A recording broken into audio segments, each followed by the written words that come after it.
In the hushed halls of the art world, where whispers shape destinies and brilliance is often overshadowed, I was just finding my voice. My name is Clara Bellamy.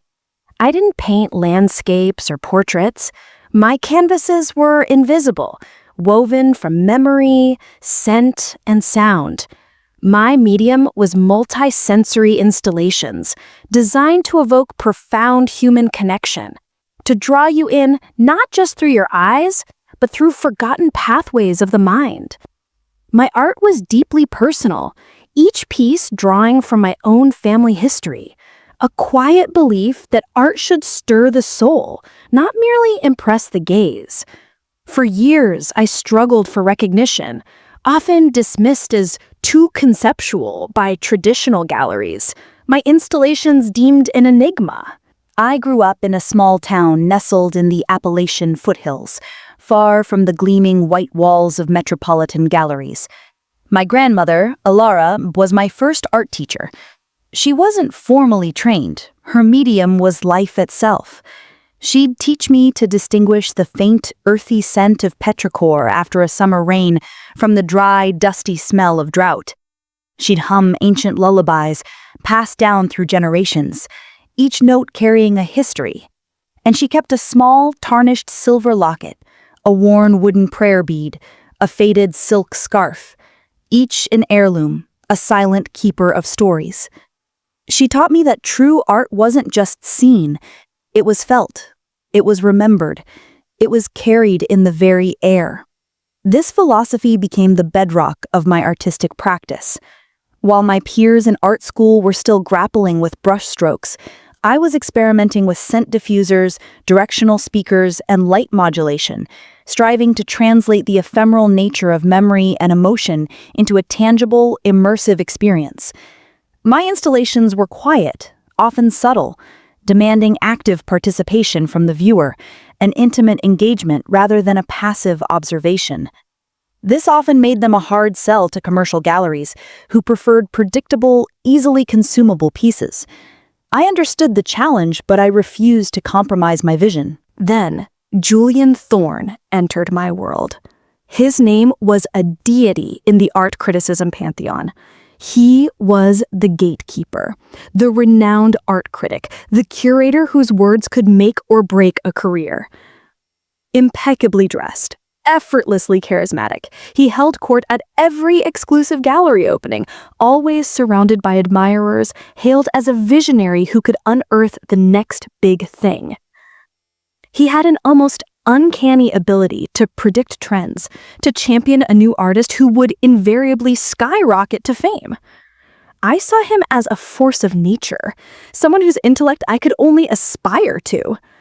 When he approached me after a small independent showcase, a tiny guerrilla exhibition in a repurposed warehouse, praising my raw, untapped genius, I was ecstatic. His words felt like sunlight breaking through years of artistic obscurity. He offered me a slot in his prestigious Emerging Voices exhibit at his high-profile downtown gallery. It was my dream, my big break, the validation I desperately craved. I trusted him implicitly, pouring out my most intimate and profound concept, the culmination of years of quiet work and ancestral inspiration. Echoes of the Forgotten.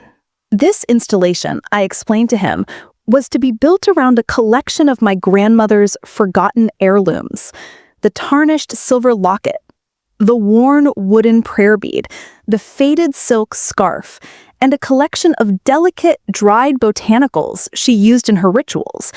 Each piece, I detailed, was intrinsically linked to a specific, unique scent I had meticulously recreated, and a snippet of a traditional lullaby or chant recorded decades ago on my grandmother's antique audio recorder.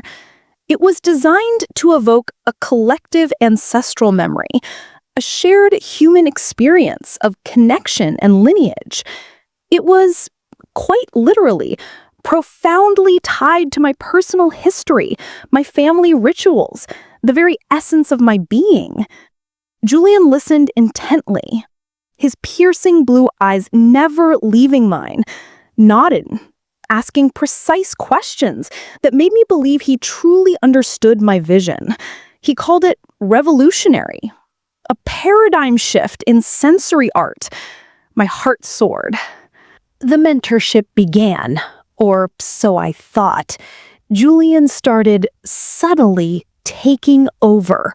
My suggestions became guidance, my designs collaborations. He praised my raw ideas, then slowly, expertly, he pushed me to the margins. "Your vision is too niche, Clara," he'd say, his voice smooth and reassuring, "too personal for the global stage. I'll handle the broader strokes, the larger narrative, to ensure it resonates with the right audience." He'd gently but firmly exclude me from key client meetings, claiming he needed to protect my creative space. My emails detailing specific material choices for the diffusers or the precise acoustic mapping for the soundscapes went unanswered or received vague replies from his assistant. Decisions about my concept were made without me. I heard whispers from gallery assistants that I was difficult or uncooperative, prone to being overly precious about details. Yet I clung onto the hope, the belief that he was guiding me, polishing my raw gem for a grand unveiling. I even tried, once, to gently assert myself in a production meeting, asking for specific clarity on a conceptual shift he'd made regarding the flow of scent within the installation. He simply smiled, his perfect teeth gleaming. "Clara, dear, trust the process. Genius sometimes needs a guiding hand to reach its full potential." His dismissive tone, cloaked in charm and an air of superior wisdom, made me feel foolish, naive for even asking. It was a subtle twist of the knife, a chilling foretaste of the grand betrayal to come. I tried to push my unease aside, convincing myself this was simply the grueling, often impersonal nature of high-stakes art production. I just had to trust Julian. Then came the night of the Emerging Voices Gala. The gallery was packed, a glittering sea of faces, a cacophony of hushed conversations and clinking champagne glasses. Laughter tinkled, and the air hummed with anticipation, thick with the scent of expensive perfumes and a faint, familiar hint of petrichor, the central aroma of my piece. And there it was, my installation. Echoes of the forgotten, beautifully realized, precisely as I had envisioned, yet somehow alien, devoid of the intimate spirit I had poured into it. My heart hammered in my chest, a frantic drum against my ribs, as across the grand hall, standing proudly beside it, was Julian Thorne, taking the stage. He delivered an eloquent speech about his inspiration and his vision. My blood ran cold as I heard him use my exact unique language, my precise conceptual framework, weaving a narrative so uncannily close to my own intimate revelations, it felt like he had plundered my very mind. He spoke of collective ancestral memory through olfactory and auditory cues, of reconnecting with the primal self through multisensory immersion. Words I had coined, phrases that were mine, now flowing effortlessly from his lips as if they were always his. He spoke of months of solitary, profound work, dismissing any notion of collaboration.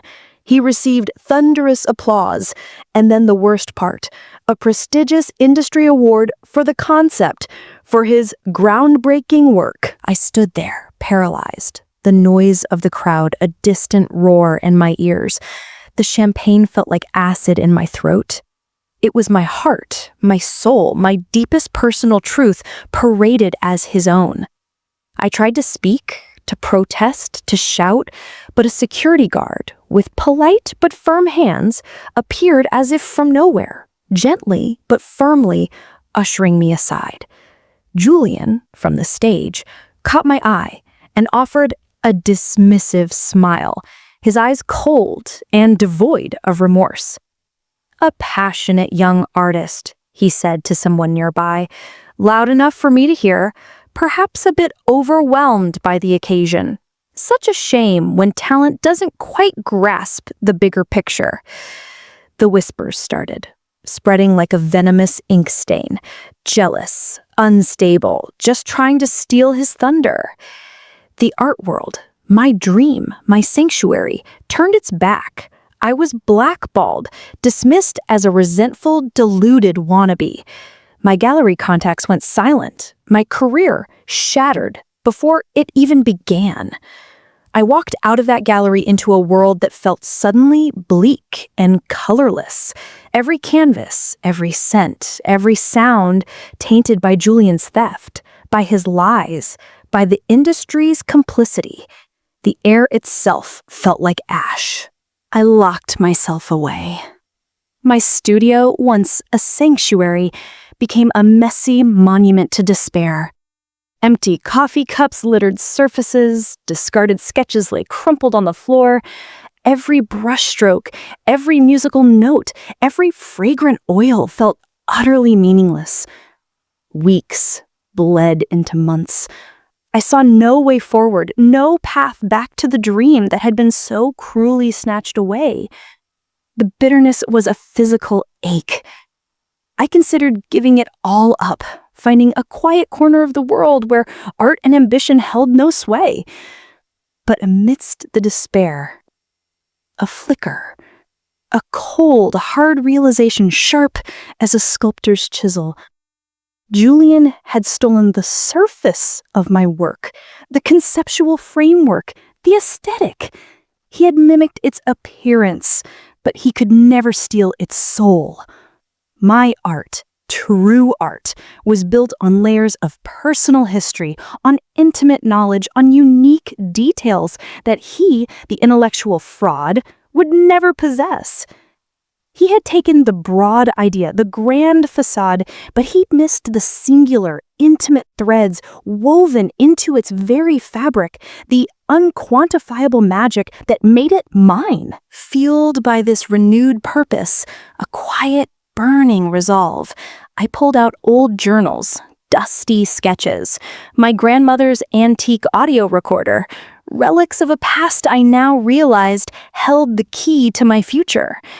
Buried deep within my original conceptual notes, scribbled in the margins, encrypted in my old digital files, was a direct link between the tarnished silver locket, one of my grandmother's most cherished heirlooms, its associated scent of earthy petrichor, the smell of first rain on dry ground, which reminded me of her village and its unique traditions, and a line of forgotten poetry from her obscure village ritual, a ritual only my family and I truly knew.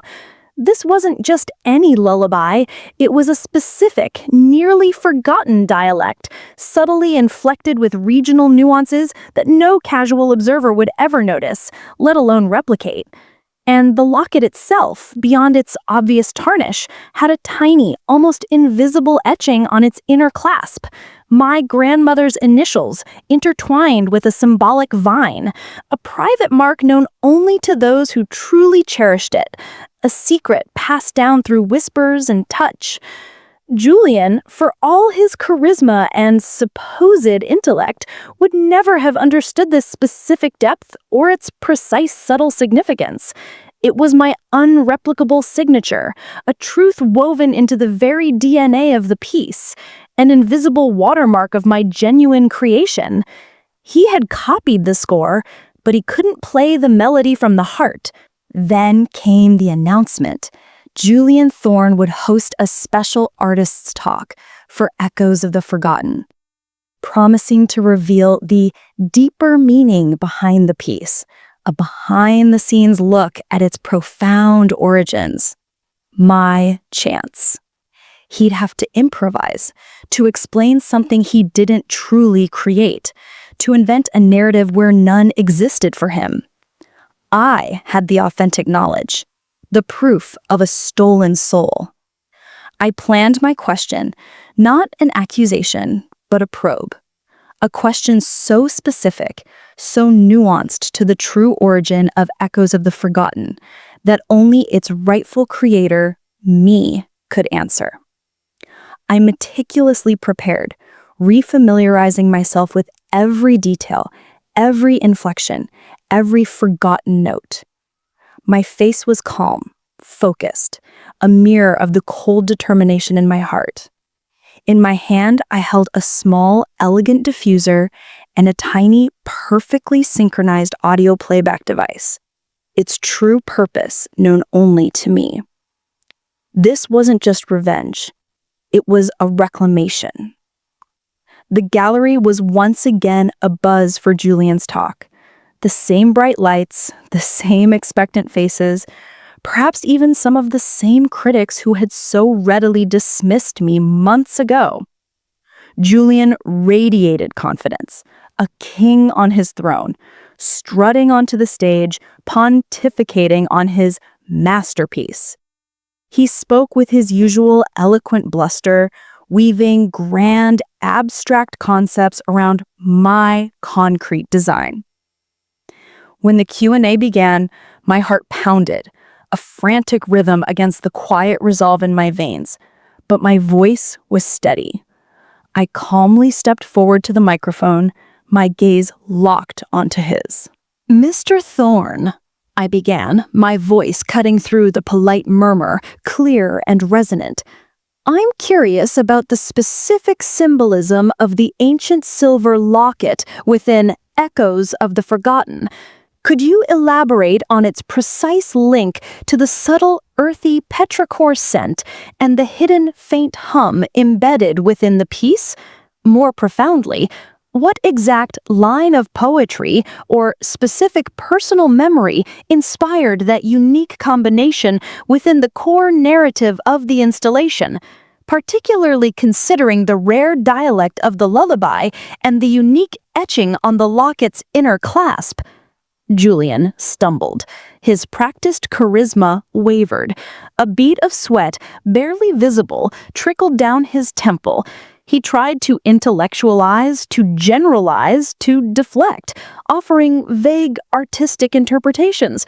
But his answer was hollow, devoid of true understanding. He missed every single, precise, intimate connection I had highlighted. He clearly had no idea about the dialect, the etching, or the personal memory. "Fascinating," I said, almost to myself, a soft, dangerous murmur, then calmly stated, "My grandmother always recited a specific verse when she handled that locket, a verse tied to the very first rain after a long drought. And the locket itself bears a mark, a tiny vine etching, known only to her direct descendants." With those words, I activated the small, elegant diffuser I held. A subtle, true petrichor scent, authentic and unmistakable, filled the immediate air around me, mingling with the gallery's stale perfume. Then, almost imperceptibly, I played a faint snippet of my grandmother's lullaby from that antique recorder, the exact sound, in the exact rare dialect.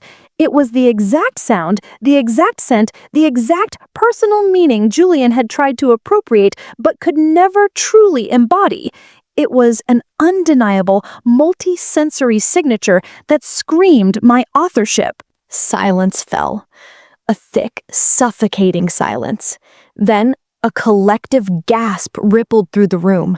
Murmurs erupted, building to a roar of shocked realization. The discerning critics, the curators, the true artists in the room, they knew. They saw the truth, felt the authenticity that Julian could never replicate. Julian's face drained of color, his once confident demeanor contorted into a mask of pure, unadulterated panic. He sputtered, This is a technical glitch, a staged performance. She's unstable." He looked frantically at his assistants, his eyes darting around, trapped like a rat.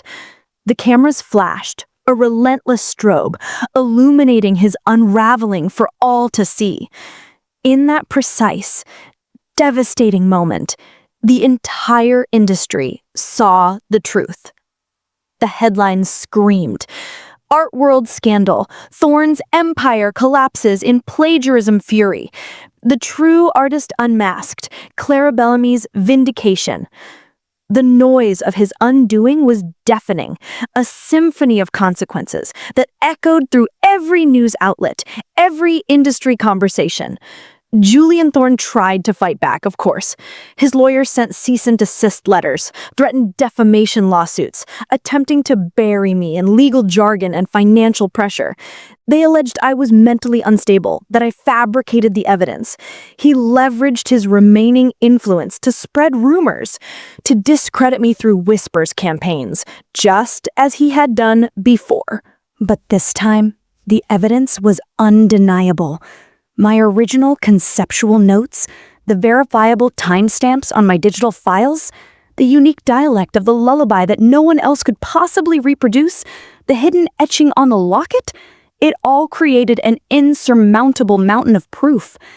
And then, a former junior assistant from Julian's own firm, a quiet, unassuming young woman who had witnessed his secretive behavior and my gentle exclusion, quietly came forward with corroborating details, email chains, and meeting notes that shattered his defense.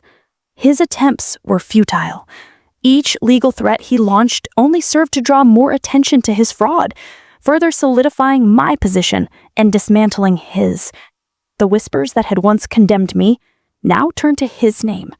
The awards he had garnered, including the one he stole from me, were stripped away. His gallery ties severed, his critical acclaim evaporated. My name, once tarnished, was not just cleared, it was revered.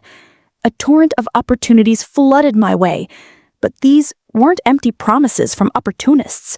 They came from clients, from firms, from peers who genuinely valued true innovation, authentic expression, and the very integrity Julian had so carelessly discarded. I didn't just rebuild, I ascended.